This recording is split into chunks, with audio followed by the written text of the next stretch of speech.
So you used the drain sewers as a means of transport? Yes, they were built to divert water from an underground spring and are quite spacious. It seemed only natural to incorporate it into the overall structure. But we won't be using it. Not today. The flow is seasonal, and when the spring runs dry, the dank tunnels produce a rather poisonous type of fungi. There is an antidote, of course, but we won't be bothering with it today. Come, this way instead. We're almost there.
Did we find this place?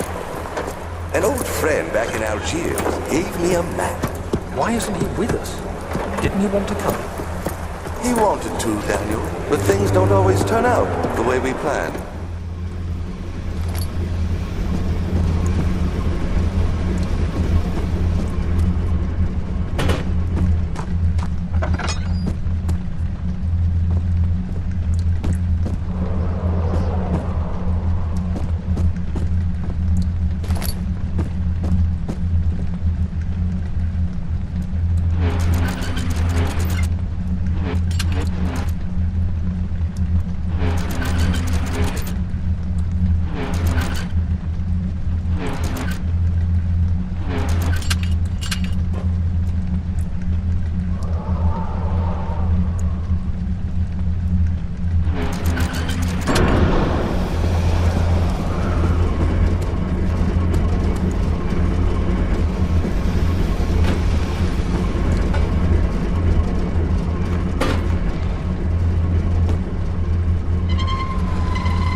Yes, it enables me to control the water in the drain sewers to some extent.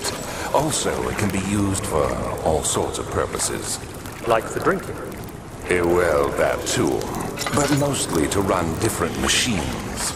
Ah, like water mills. Exactly.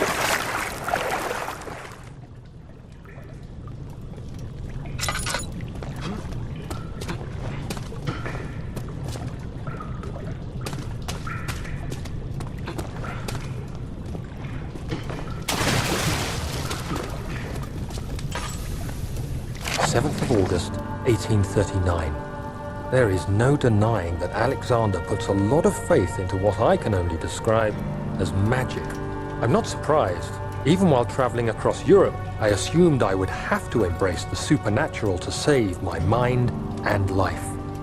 As a novice, I do everything in my power to stay focused and not dwell too much on my own doubts. Alexander woke me up early and told me it was time we got started on our work. He was obviously excited to get going, and we headed downstairs to the old dungeon, where he preferred to attempt his rituals. It turns out that Alexander is a true Renaissance man, paralleled only by Da Vinci, I'm sure. He showed me several rooms fitted for specific research, such as anatomy studies, alchemy, and botany. The crown of Brennenburg must be the inner sanctum, a most hallowed ground where we shall attempt to permanently banish the orb's shadow.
August 1839. I could never be certain until today that I was on the right path. Using my orb, Alexander managed to channel its power unto us.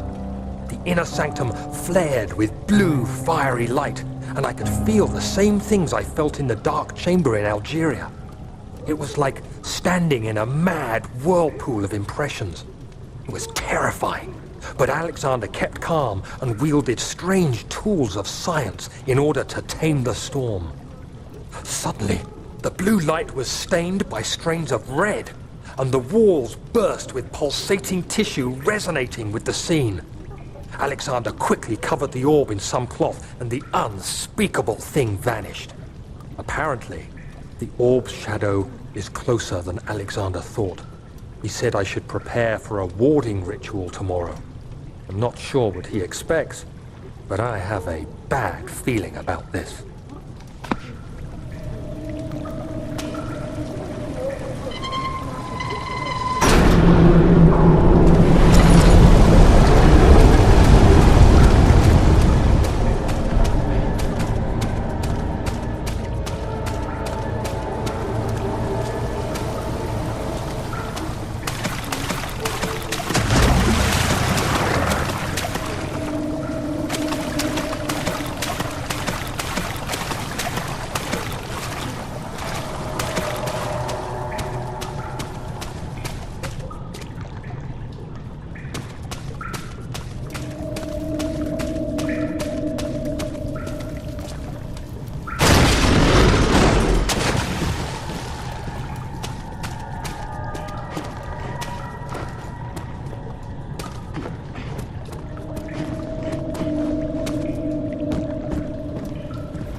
August 1839. It is still early, and Alexander is busy preparing for the ritual later today. Seeing him this worked up makes me question why. What does he stand to gain? I realize he is curious about it all, but surely there must be more. Is he so foolish he will attempt to tame the power of the orb? I must admit that yesterday, when Alexander flooded the inner sanctum with blue light, I realized we had but graced the orb's true potential. This might turn out to be more than escaping a creeping shadow. It might be the beginning of something truly extraordinary.